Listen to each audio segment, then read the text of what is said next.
About 7 years ago in Nigeria, I was only 10 at the time doing what kids my age usually do. Then my parents finally returned home from work and called my siblings and I into their bedroom. After we entered the room, they dropped the biggest news in my life. My dad exclaimed that we would be moving to America. At that moment, I was filled with joy and excitement, and even my sisters couldn't help but be happy. Even though we would be moving to a better place though, I couldn't help but feel sad about leaving my childhood friends. At the time, I thought that was the biggest problem I would face in my life, but it wouldn't even compare to the challenge I would face a couple of months later.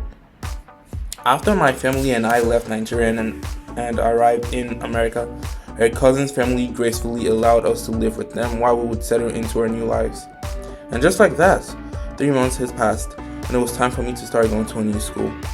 It was my first time going to a new school, so I didn't know what to expect.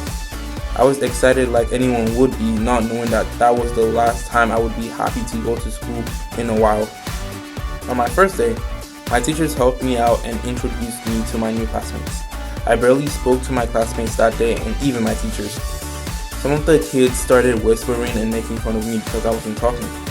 This went on for a couple of weeks, and when I did eventually speak, they would mock me because of my accent and call me names. I didn't tell my parents because I thought they would be disappointed as I wasn't confident with myself, but they could tell that something was wrong when I got home from school.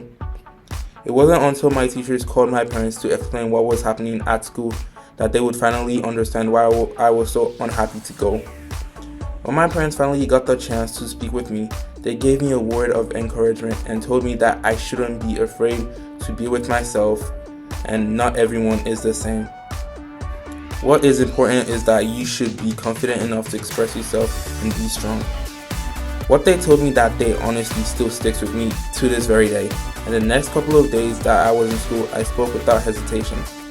Even though I was still getting made fun of because of my accent, I didn't let that stop me from being myself. Now, fast forward a couple more years, I'm now in college, and even though I'm not fluent in the American accents, I don't let that stop me from speaking my mind. And my advice to anyone else with the same problem is that you shouldn't let that stop you from expressing yourself. And remember, we might be speaking different accents, but we're spreading the same message.